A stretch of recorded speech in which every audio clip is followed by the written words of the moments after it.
sure. What do you want me to do? What? My assistant Kreg just called, as you saw, and apparently I have to do a video about a poet. Now, he didn't exactly tell me why I have to do a video about a poet, but I'm just gonna go along with it because Craig's a good dude. You can't question Kreg. So, I'm just gonna wait, and Craig's gonna give me a list of stuff I gotta do. So, all we can do is wait. Oh, this is Kreg now! I got the list! Thanks, Kreg! Alright, so let's take a look at what we gotta do. Alright, so we are gonna be talking about Walt Whitman. In fact, let's get a picture. Oh, that's the mole Santa. We need Walt Whitman. There we go! I don't know how I could possibly mix those two up. Anyways, the first thing we gotta do in this video is a brief bio, preferably in a top 10. Okay, in fact, I got the list right here. I'll find it. It's somewhere around here. Boop, boop, boop, boop. Not down here. Oh man, let's go. That's what I had behind the table, and now it's gone. Great. I don't know. Maybe it's on the side here. No. Ah! Hey! What am I doing here? Well, you see, Mr. Whitman, the TV kind of teleported you here. It does that every now and then. I don't necessarily know why. So anyway, since you're here, I just am going to tell 10 facts about you. Project about me? Ah, I can give you 10 facts about me. I mean, I know myself the best, so win-win. You can't do that. I need to tell the facts, otherwise I won't get any points for my project. I still get points. I mean, your project, you're getting facts from me, so it's a win. Fact number 1. I was born on May 31st of 1819 in West Hills, New York. Fact number 2. I was never really close to my father.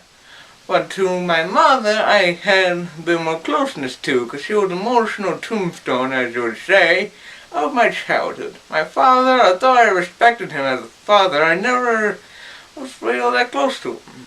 Fact number 3. For 6 years of my childhood, I went to Brooklyn schools. Fact number 4. I loved to ride the ferries in Brooklyn. I was going back and forth on the ferries. It was a magical time. Fact number 5. In 1831, I became an apprentice for the Long Island Patriot, otherwise known as the newspaper.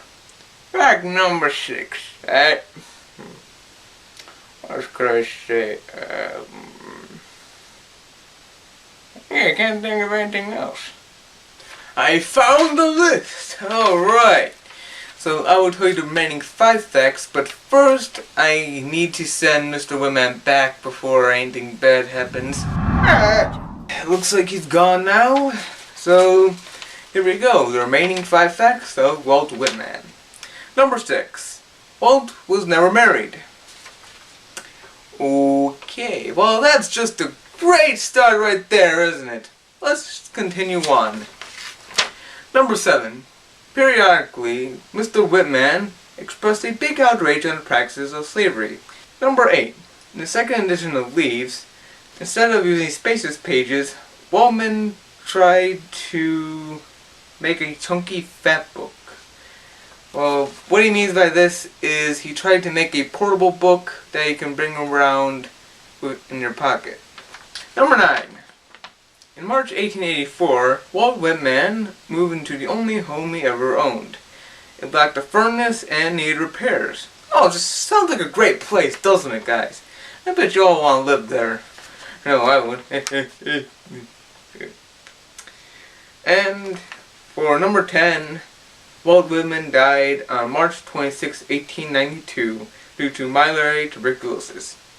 And I was glad I got rid of him before I said that, because he probably would have gotten very creeped out.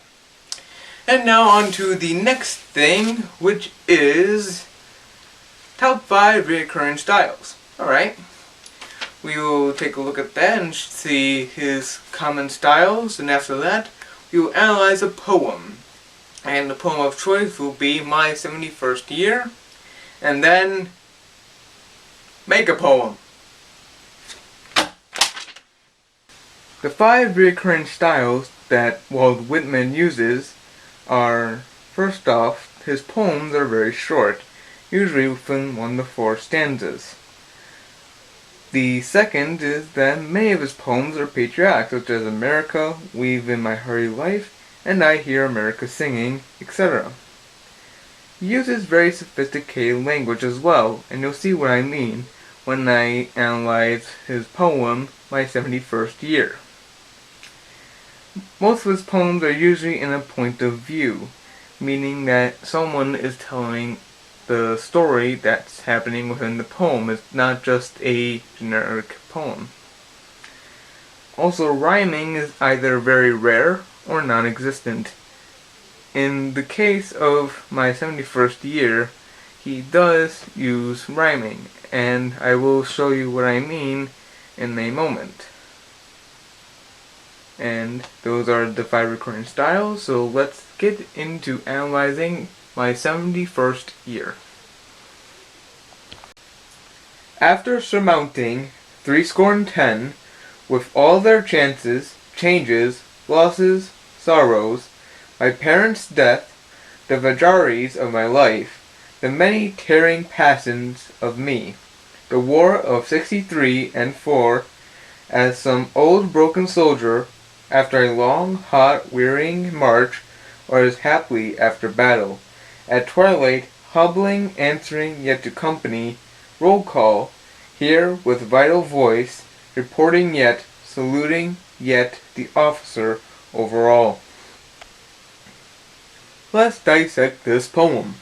First, as I said, Whitman uses a very sophisticated language, which I highlighted in yellow, just for you. To surmount means to surpass something. In this case, to surpass 70 years of age. Vagaries are unpredictable events, such as the death of his parents. Happily, according to the dictionary, is another way of saying perhaps. As for patriotism, it's there! Surprised? Here it's in reference to the soldiers during the Cold War, or the War of 63 and 64, as he puts it. As for rhyming, that is a rare instance that I was talking about earlier, where the underlined words roll call and overall are in rhyme. Alright, so we've got some facts, we read a poem, we analyzed a poem, all this great stuff. And now, get your American flags ready, or I'm about to show you the patriotic poem of our Shimishness! And the title of this poem is The True Americans. Let's take a look. In an age of sensitivity, where a mere Christmas greeting upsets the immature, even speaking of the American dream, those men are the scum compared to those who truly live the American dream.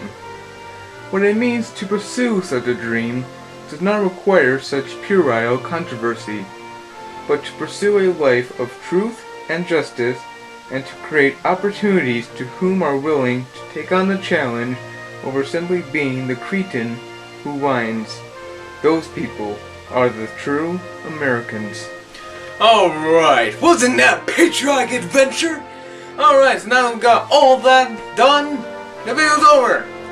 And I'm actually going to be going somewhere, and I hired 2 guys to watch over the room for me while I'm gone. So, see you guys!